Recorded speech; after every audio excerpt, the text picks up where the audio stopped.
Olá, amigos e amigas, companheiros que gostam de estudar a Boa Nova de Jesus, sejam muito bem-vindos.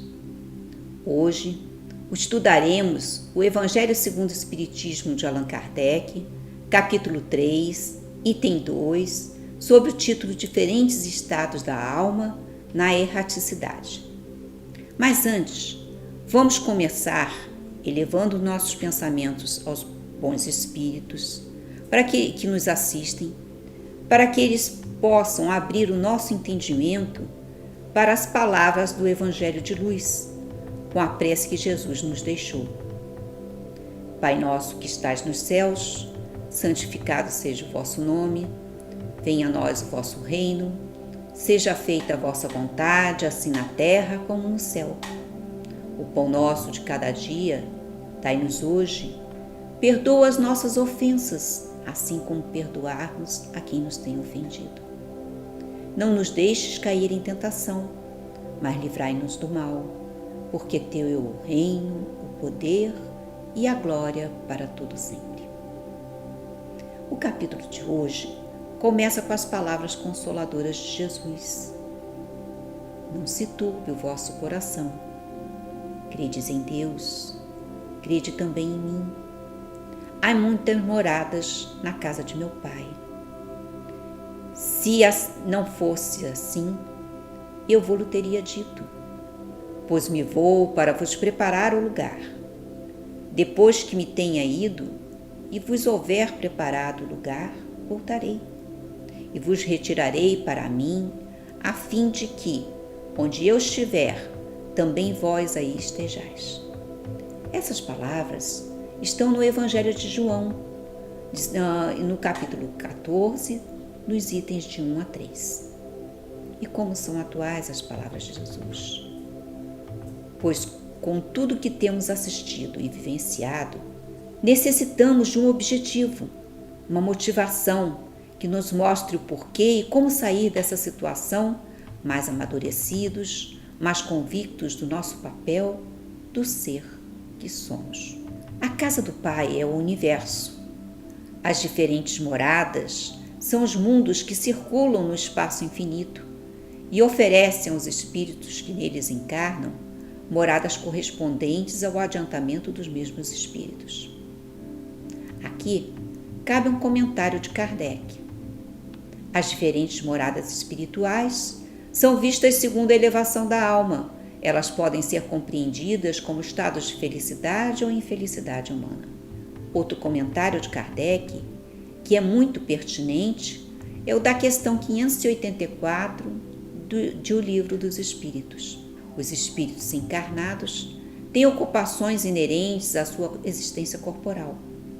Na erraticidade ou desmaterializados, essas ocupações são proporcionais ao seu progresso. E continuando em O Livro dos Espíritos, a questão 87 fala: os espíritos ocupam determinada e circunscrita região do espaço?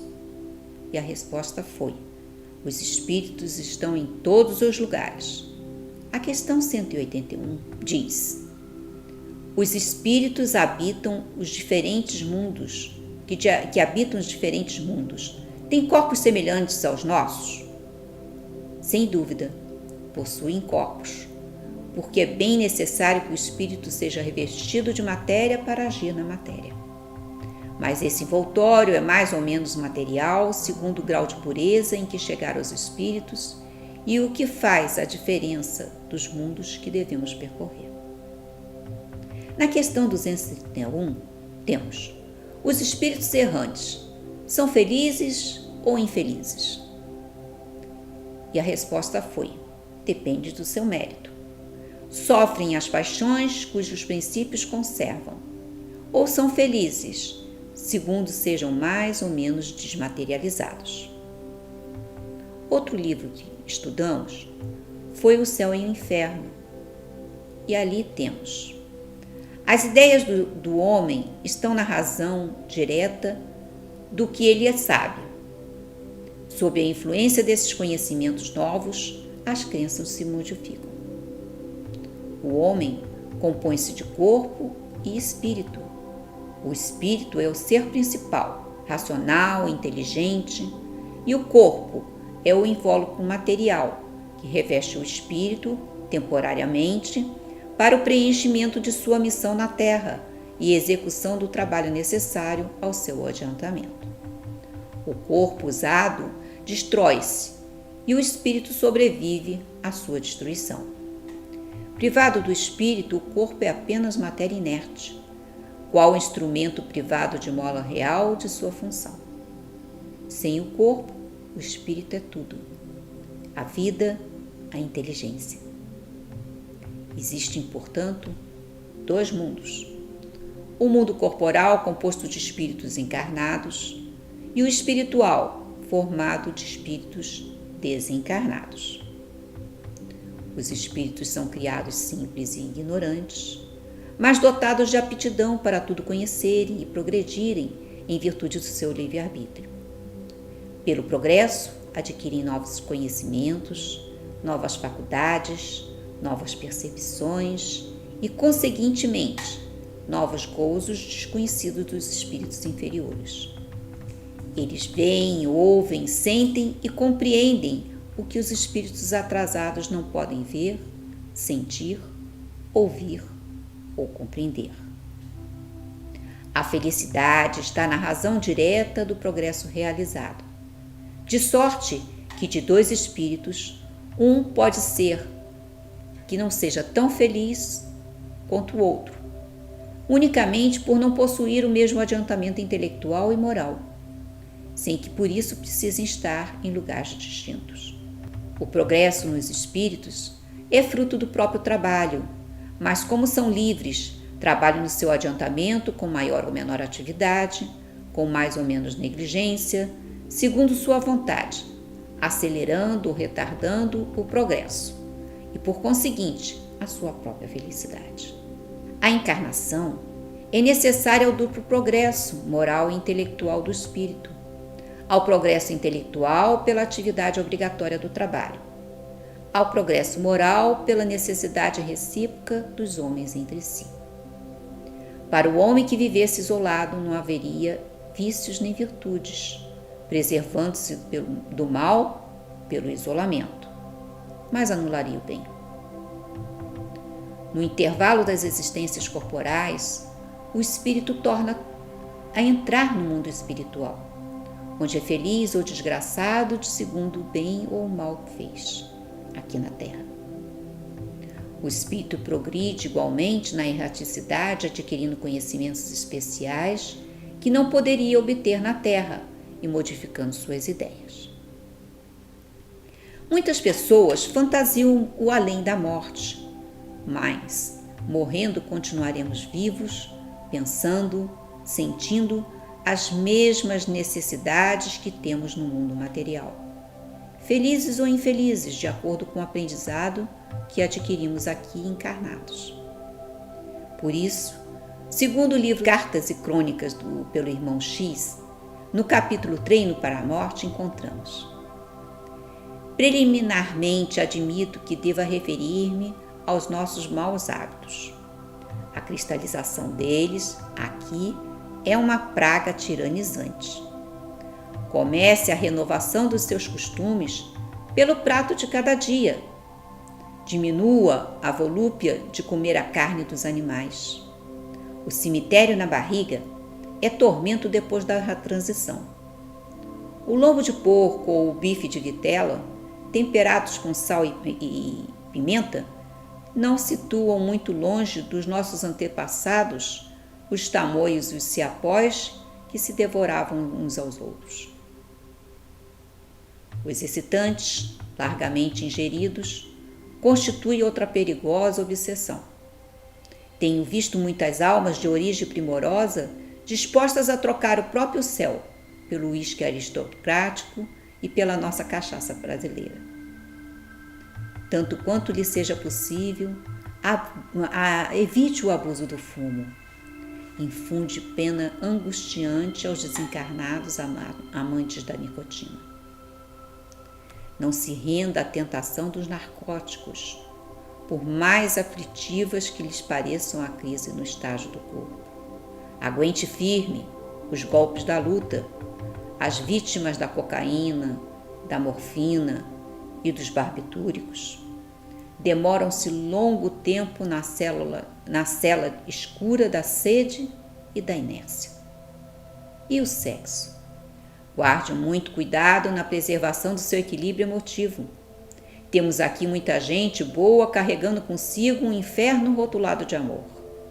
Se possível, se possui algum dinheiro ou detém alguma posse terrestre, não adie as doações, caso esteja realmente inclinado a fazê-las. Grandes homens que administravam no mundo, eram admirados no mundo pela sua habilidade e poder com que concretizavam grandes negócios, aparecem junto de nós, em muitas ocasiões, à maneira de crianças desesperadas por não mais conseguirem manobrar os talões de cheque. Observe com cautela os testamentos. As doenças fulminatórias chegam de assalto, e se sua papelada não estiver em ordem, você padecerá muitas humilhações através de tribunais e cartórios. Sobretudo, não se apegue demasiado aos laços consanguíneos. Ame sua esposa, seus filhos, seus amigos, com moderação, na certeza de que um dia você estará ausente deles e de que por isso mesmo agirão quase sempre em desacordo com a sua vontade, embora lhe respeitem a memória. Não se esqueça de que, no estado presente de educação terrestre, se alguns afeiçoados lhe registrarem a presença extraterrena depois dos funerais, na certa intimá-lo-ão a descer aos infernos, receando-lhe a volta inoportuna. Se você possui o tesouro de uma fé religiosa, viva de acordo com os preceitos que abraça. É horrível a responsabilidade moral de quem já conhece o caminho sem equilibrar-se dentro dele. Faça o bem que puder, sem a preocupação de satisfazer a todos. Convença-se de que, se você não experimenta simpatia por determinadas criaturas, há muita gente que suporta você com muito esforço.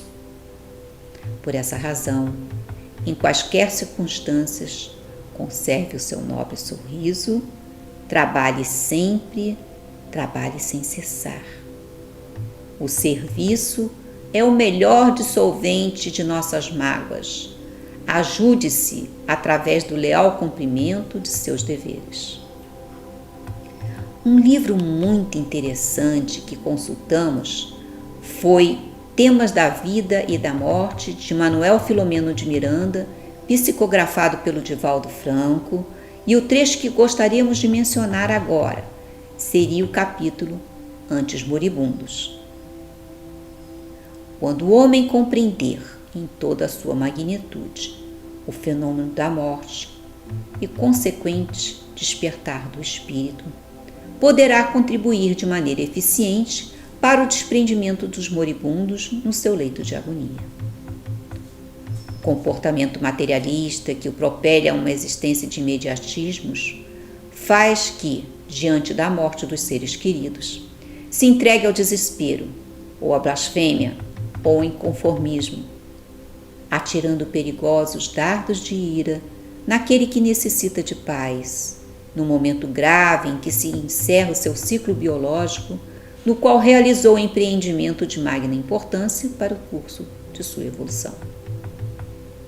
Já o ambiente de harmonia, saturado de vibrações benéficas, contribui efetivamente para tornar ameno e compensador o momento da morte, mesmo para os que não souberam se utilizar quanto deveriam dos tesouros da vida, facultando que sobre eles os afetos espirituais possam exercer ação benéfica. Quando se compreenda que morrer é fenômeno indolor, que faz parte da vida, jamais destruindo-a, compreender-se-á que naquele momento não se interrompe os anelos do coração.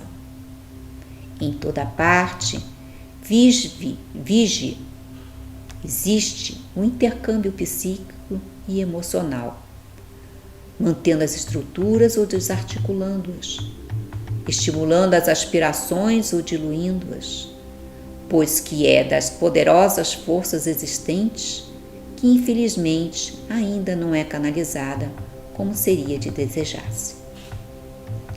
Haja-se, portanto, ante os que estão se desprendendo, com dignidade e amor.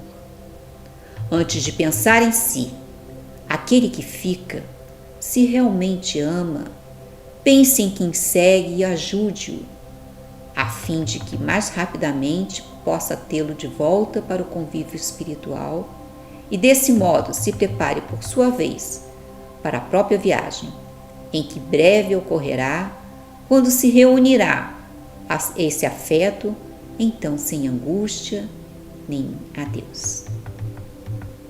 A doutrina espírita realmente é o nosso consolador, pois nos explica a volta para casa, o porquê e para que sofremos, nos revela a verdade, nos mostra o caminho e o que podemos fazer para tornar a nossa vida mais feliz.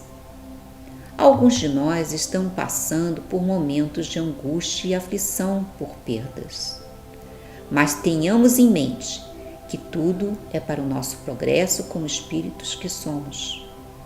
Estejamos vigilantes, lembremos que nunca estamos sós, tanto encarnados quanto desencarnados. Temos sempre algum espírito velando e tentando nos orientar para o bem.